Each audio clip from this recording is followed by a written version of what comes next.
My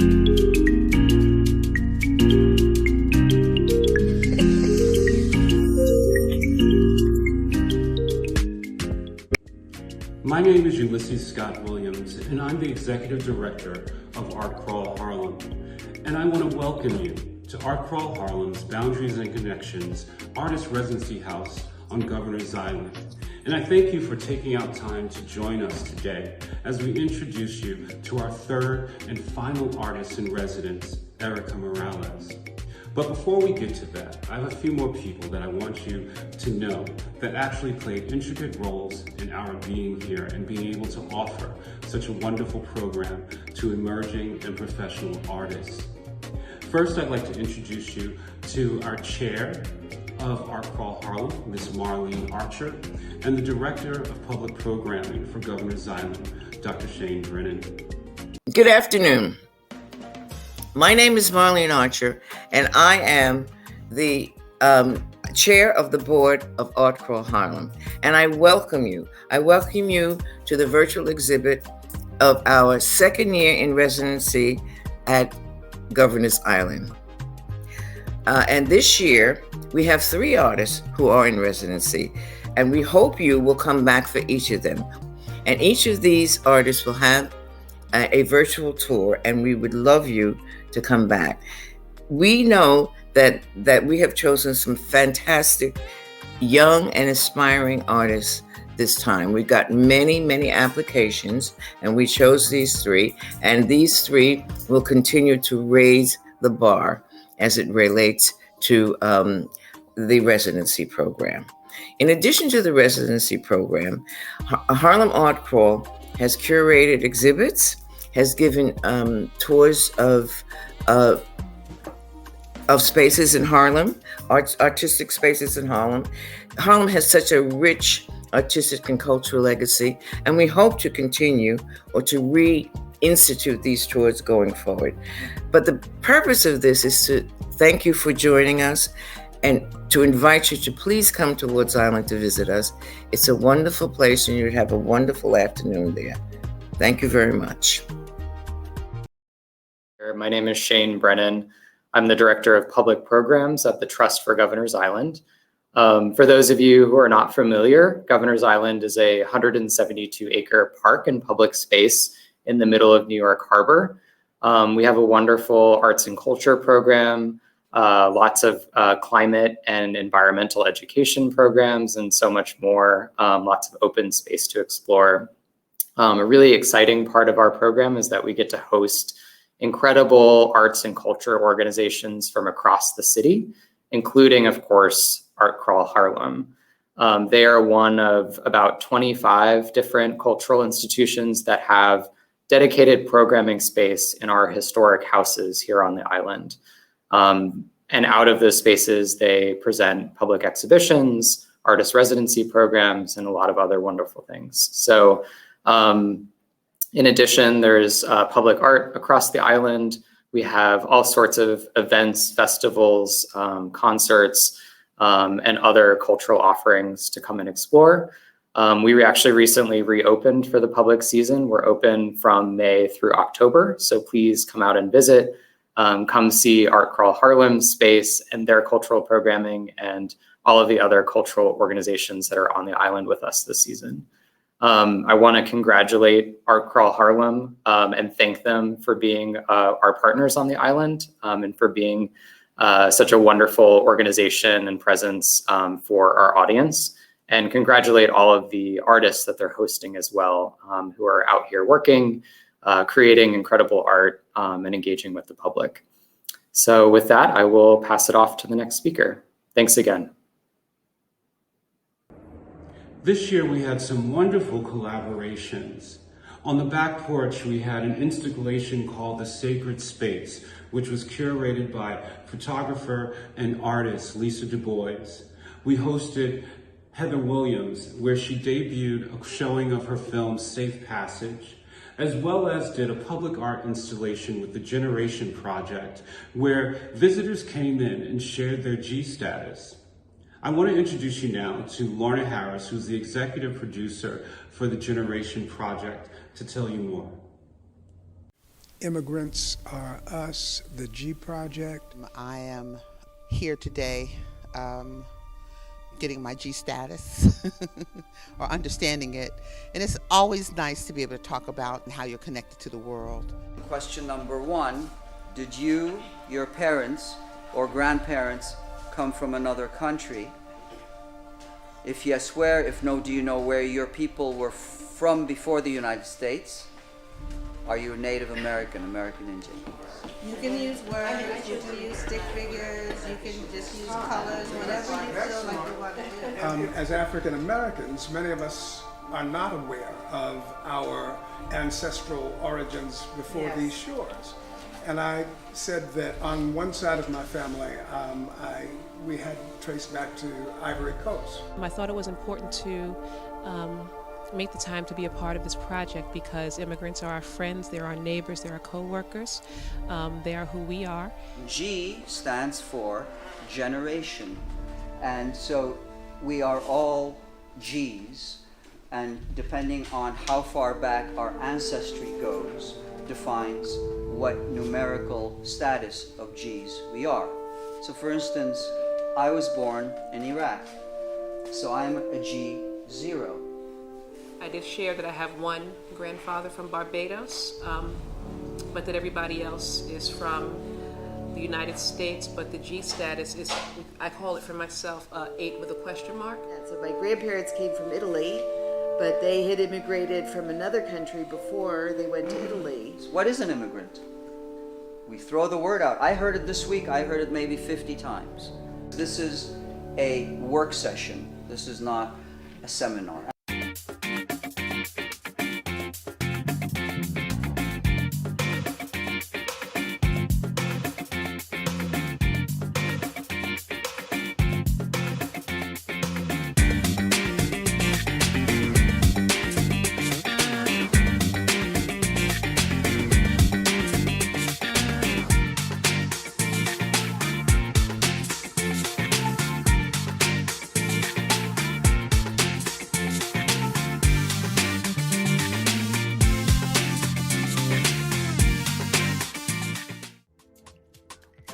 Lorna Harris, executive producer of the Generation Project.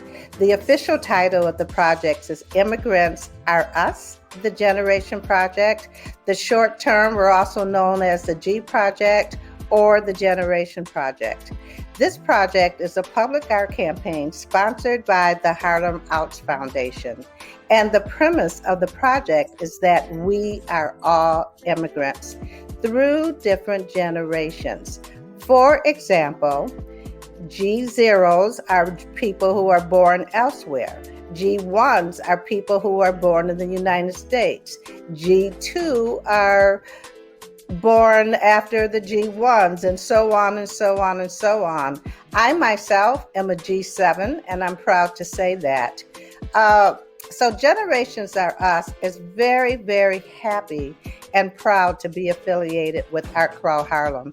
They invited us to collaborate in this residency program that they're in, Art and Activism, Boundaries and Connections, and we are thrilled that the executive director, Ulysses, invited us to participate. So what you do with Generation Harlem, we're asking you to come in and we're asking you to pop in. This is called the pop in. Pop into the ArtCrawl Harlem House on Nolan Park on Governor's Island and determine what your G status is. And we welcome you, and we're here every Saturday and Sunday from noon to 4 o'clock. We'll see you then.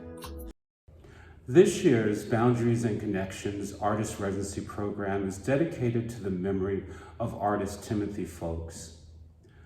Like myself, he was a native of New Jersey, but he moved to Harlem as an artist and became very steeped in community involvement. One legacy that he left is a mural in the Edward P. Bowman Park in Harlem, located at 52 West 129th Street. I've invited his brother to say a few words about his brother and the wonderful work that he did for the community. Thank you, Ulysses. On behalf of the entire Folks family, we would like to thank ArtCrawl Harlem Incorporation for honoring our beloved Tim and Dee Folks. Tim was a father, brother, uncle, cousin, humble friend to many, an educator, a community activist, a volunteer helping others, and most of all, a self-taught artist. The name ArtCrawl Harlem and its mission is quite unique because Tim loved everything about Harlem, despite growing up in New Jersey. He wasn't just a regular visitor to Harlem Week supporting art exhibits or attending the Charlie Parker Jazz Festival, amongst the many other experiences that Harlem has to offer. It was Harlem's historical legacy in arts and cultural awareness is what attracted Tim. He established residency in Harlem because he felt that his participation in cultural awareness and community involvement would be most impactful there. At that time, Harlem was embedded with numerous social and cultural challenges. Tim was never concerned about how many portraits he painted in his lifetime. He was concerned about the portrait of himself within his community. He used his artistic gifts throughout, whether it was creating the cover of a community-based directory or a beautification program by painting murals. Tim was generous in his use of his artistic gift by giving of his time and talent through teaching, community activists, and community beautification programs to uplift and help improve and promote communities in need. Dr. Martin Luther King once said, "A man who does not have something for which he is willing to die is not fit to live." Several of Tim's many portraits was of Dr. King. He was inspired by Dr. King's teaching, but more importantly by his actions in vast communities. Art programs like ArtCrawl Harlem didn't exist when Tim was a young, inspiring artist, but thank God it is well established today and able to assist young artists who need assistance to amplify their ambitions and goals. My family applauds the founders, the supporters, and staff of this organization. To the recipients of the scholarship, we wish you the very best as you travel through your journey in life. After observing some of your artwork on the company's website, your talents are breathtaking and your vision for art is phenomenal. Again, you have blessed us with this honor and is well appreciated. Tim will be greatly honored. Peace and blessings be upon you all. ArtCrawl, thank you. The ArtCrawl Harlem Boundaries and Connections Artist Residency Program is more than just offering the space over to the artists for them to create in. I wanted to know that the program would offer more. So this year, we expanded the programs to offer one-on-one professional development sessions, as well as some consulting sessions as far as where the artists see their future in the arts to be and what the journey towards those goals look like. The next two people I want to introduce to you were real intricate factors in that sector of our artist residency program. They are Sandra Heath, the co-founder of the Heath Gallery in Harlem, and Rodney Love Jones, a collector and artist consultant. Hi, my name is Sandra Alexis Heath, and welcome to Heath Gallery, where I am the co-founder and director. I'm also a mentor coach to artists and a business strategist for artists and creatives. And I'm thrilled to be able to say congratulations to Erica, to Michael, and to Mario on a wonderful 2021 residency. It's exciting to see what it is that you've created during your time here. For those of you who've never been to Governor's Island, it's one of the best kept secrets and a place that I encourage you to visit. If you haven't had a chance to visit, I'm glad that you're here with us today. A residency is a very important part of an artist's career journey. Residencies give artists literally a physical place to create and store their work so that they're not having to create and lug things around. But in addition to the physical space, it gives artists mental, emotional, psychic, even spiritual room to create and release the messages that we are so anxious to receive from them. Getting a residency is a process. It's a juried process. And I think I said earlier that I sit on the jurist panel. But artists have to submit an application in which they share the vision that they have for their career, what they're hoping to achieve during the residency, why they actually need the space, and even a bit about what they're hoping to explore in their work. The applications are reviewed individually by each juror. We make our own individual selections, and then we get together as a team and spend some really thoughtful time in discussion and coming to an agreement about who we want to award. And again, we're very excited about the awardees this year. In addition to the physical space, artists have the chance to network with other artists who are on the island and other art professionals. This is important. There is a gallery space in the house, so the artists are able to hang their work. They can hang the work in process. They can hang the work when it's finished and really step back and see their creations. Because there are open house hours during the residency where the public comes in, artists get to engage with the public around their art. They get to talk to them, which every artist needs to always be in the practice of talking about their art. But not only talk about their art, they get to answer questions. They get to hear what the public has to say, what they're seeing. And that is critical to an artist and beginning to identify who their audience is, who their buying audience and collecting audience potentially is, and even who the art professionals are that will be attracted to their work, the kinds of art professionals, the kinds of art lovers and art buyers, and that is huge. The other thing that because there's gallery wall space, artists have been able to sell their work directly from the walls. Now, I can't imagine any of the residents being mad about that. Ulysses and the board have assembled an incredible team. I'm thrilled to be a part of it. What I do for the artists in providing professional development services, and it's a consultation with each artist that is tailor-made and unique to their needs, but it's designed to help each artist maximize the residency and or determine what their next steps will be. You know, one of the things that we want to make sure is that every artist is the captain of their own career. And often the business side of art and how to navigate that and what the options are and how the industry works is what is not as visible for many artists. And having over 30 years experience working with creatives, almost 20 years as a gallerist, being an artist myself and my husband being an artist, there's so much wealth that I'm able to share with each artist, and it's a thrill to do so. Thank you for joining us today, and once again, congratulations to the 2021 ArtCrawl Harlem Boundaries and Connections residents. We're so proud of you.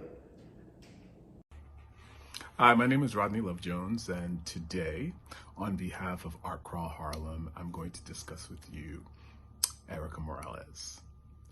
Erica Morales is a wonderful visual poet, I would say, when it comes to her technique, her color choices, the palette, if you will, and her style around her family unit, which I think is really, really romantic.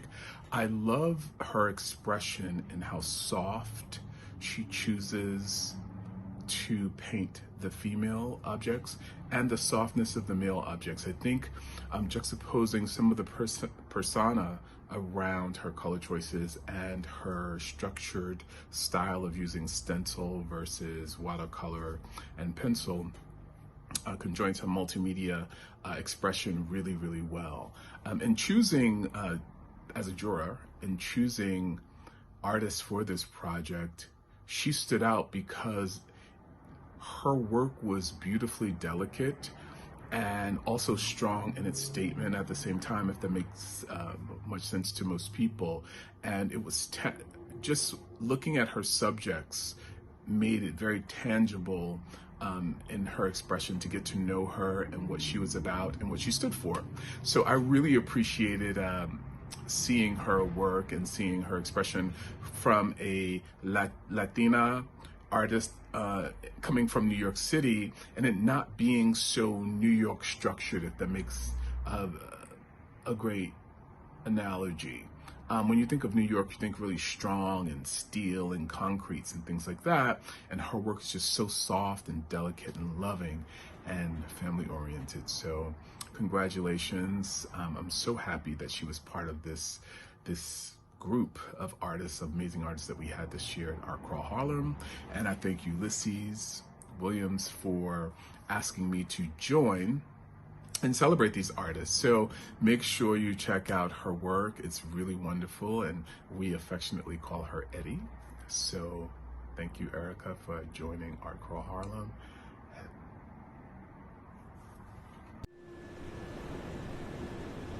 Most people always ask me, what is Create Your Life? Create Your Life is the power of declaration, is getting grounded and getting centered within yourself, within your heart, and within your mind. It's co-creating with God. It's creating a path and a journey for yourself. There's something that you can do better than anybody else in this world. You have a talent and you are uniquely designed.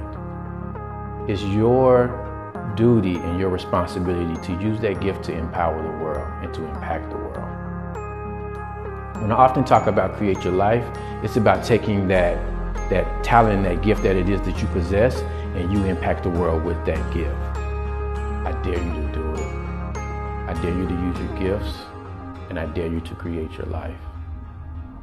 My name is DeMarcus McGoy.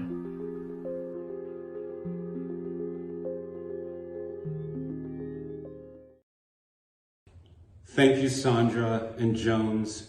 Thank you for offering your expertise and your experience within the arts industry to our artists in residence this year. We look forward to hopefully working with you again next year.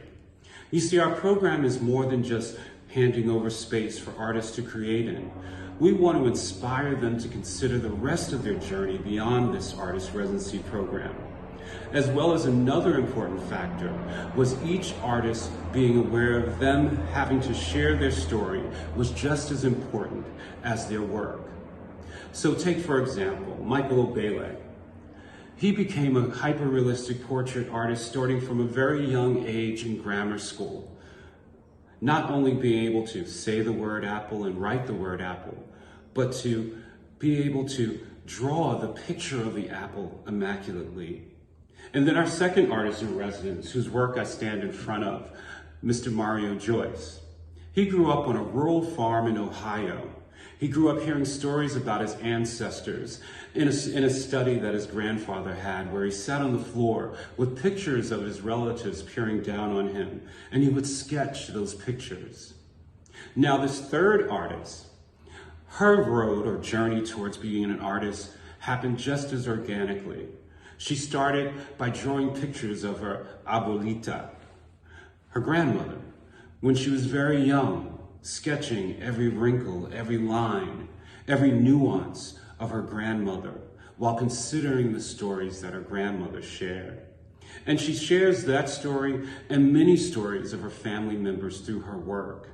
So it gives me great pleasure to introduce to you now our third artist in residence for the 2021 season, Erica Morales. Thank you, Ulysses. My name is Erica Morales. I am the current artist in residency here at ArtCrawl Harlem on Governor's Island. I'm a mixed media artist. I am inspired by my family, my community, my environment, my culture, and history. My work focuses on portraits. I refer to photographs, past and present. I grew up in the Bronx during the 80s, during the crack epidemic. Both my parents were addicts at some point in my my early childhood.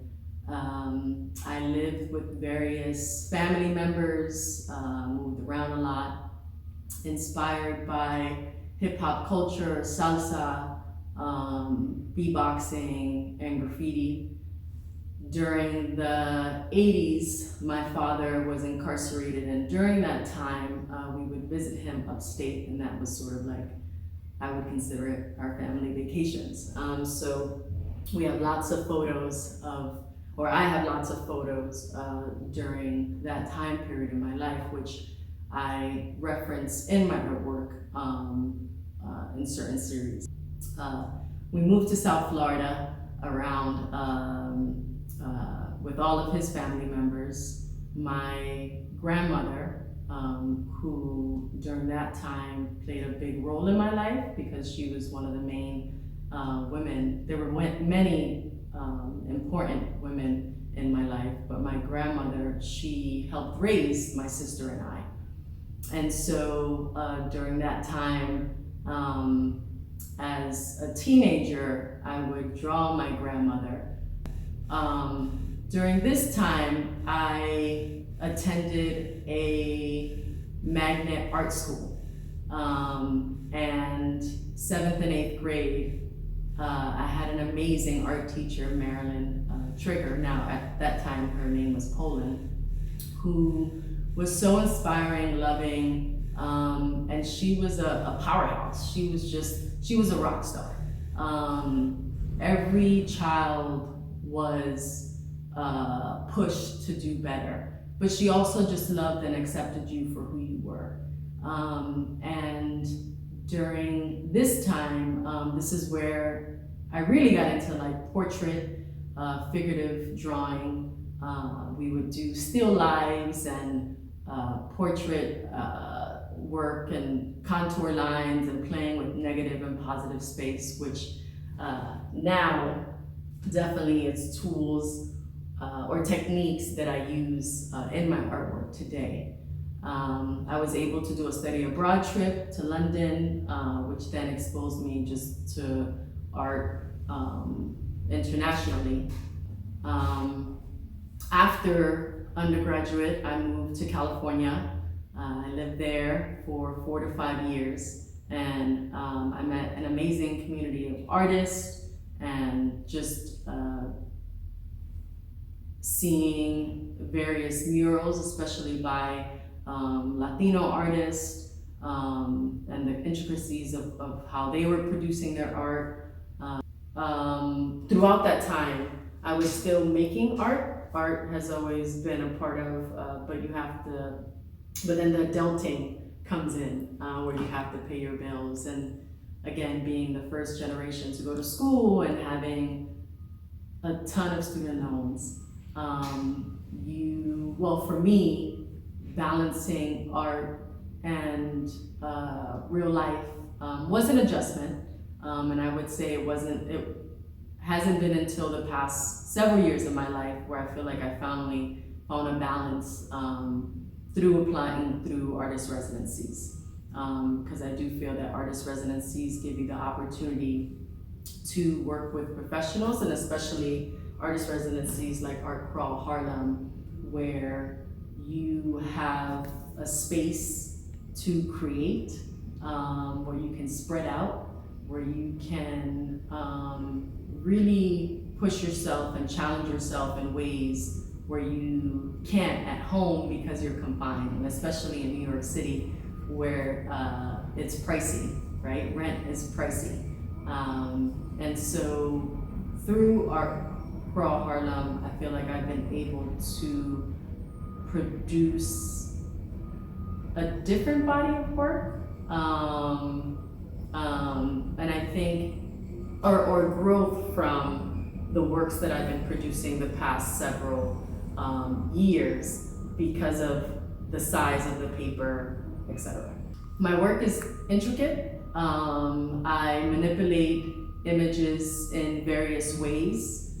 I work with watercolor, color pencils, spray paint. When putting the image on the paper, I abstract with stencil film paper, and I'm able to play with spray paint in a different way when doing that, and definitely adding movement to the work. I refer to family photos as well as personal photos. I write in my work where I express feeling, emotion, insight on history, past, as well as feelings and what's inspiring me now. Fragments of words are placed on the paper where I cross out mistakes, because I feel like mistakes are a part of the process. And this is something that I learned during undergraduate, where a professor of ours, he would put masking tape over our drawings if they weren't bold enough. And so over time, I included showing those unseen, those marks that sometimes we don't like to show. And allowing that to be seen, and embracing those. Same thing as embracing all the things that come with life, the struggle, the love, with that. The colors that I use in my work when I'm working on a piece, I think about the phenotypes and the hues of people of color, the undertones. And that inspires me to select the vibrant blues and purples and pinks and oranges that I see in my community. I also, depending on the image itself, if it's more somber, or say if it's an old image of a family member. So depending on the photograph, depending on where the image is set, then that may change what colors I use when I'm working on a piece. Definitely always inspired by family. A lot of my work is surrounded around the stories of my family, and including the tales that I've heard over the years, and especially my grandmother plays a big role in my artwork, my abuelita, who she would pose for me in her bata and her, chancletas and her baby dolls. And over time, those poses have allowed me to play with the current figures that I'm working with now. And definitely playing with the negative and positive space of an image, not always including every detail, but focusing in a certain area and being able to abstract and create abstracts of the figure in as I lay it out. Definitely in my work, I celebrate humanity and just trying to understand and having the viewer understand themselves as well in the work. That they can see themselves, that they can reflect or see someone in the work or connect to it in some way without having to do all the details in the work. And I think that connects to the colors that I use and just some parts of the drawing that I may enhance or highlight.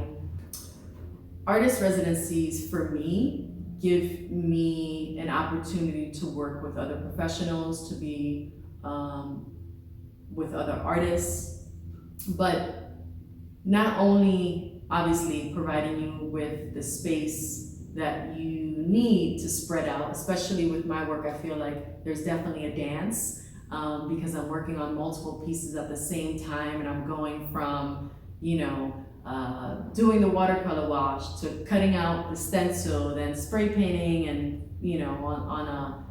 doing a separate piece on another paper, and then going back to the drawing and drawing on it. So there's definitely a dance in when I create, and having the space to do that is definitely a blessing.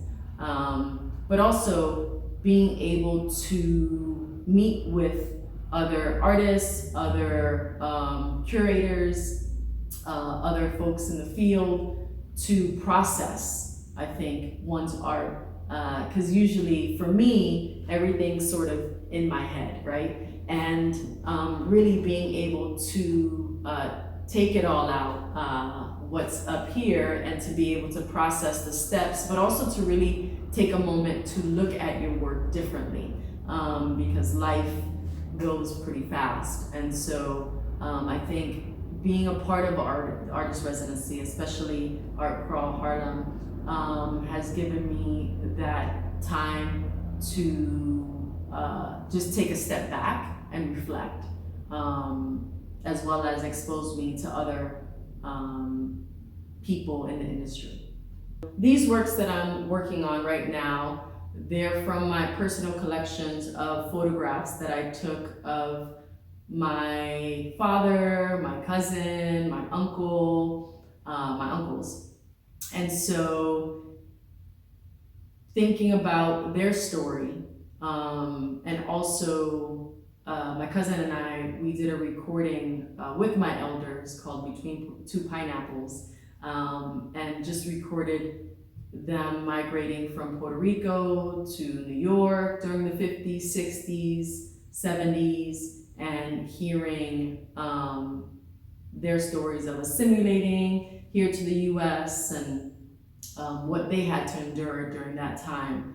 But also hearing about, you know, our grandparents and my grandmother and her mother and their favorite dishes that we would cook during the holidays. And so these works inspired by that, but also friends who are activists, who are working in education, who are feminists. So really celebrating humanity, really celebrating my community, so that their stories can be seen. So that's what I'm doing now. That's the work that I'm doing right now here in the studio. Thank you to Lisis and my community, my family, for just sharing, allowing me to share their story with the world. And thank you. ArtCrawl Harlem. Thank you, Erica Morales, for sharing your studio space and the work that you've created while in residence with ArtCrawl Harlem. I also want to thank Michael Abuela and Mario Joyce, our other two artists in residence this year, as well as Marlene Archer, Shane Brennan, Lorna Harris, Sandra Heath, and Rodney Love Jones for joining us on today's program. In addition to them, I want to thank our artists, our artists who acted as jurors for this year's residency program, Guy Stanley Feloche, Ricky Day, and DeMarcus McGoy. Also in closing, I want you to know that Harlem 2020 and Richard Pelzer have been such an intricate part to the success of ArtCrawl Harlem's programmings over the years, and I thank them for the bottom of my heart. So, I encourage you, if you are in New York City next year, please come out to Governor's Island and visit ArtCrawl Harlem's residency program. We're at 4B Nolan Park. And also to keep abreast of what we're doing throughout the year, go to artcrawlharlem.org for more information. So, thank you for joining us today, and we look forward to seeing you again.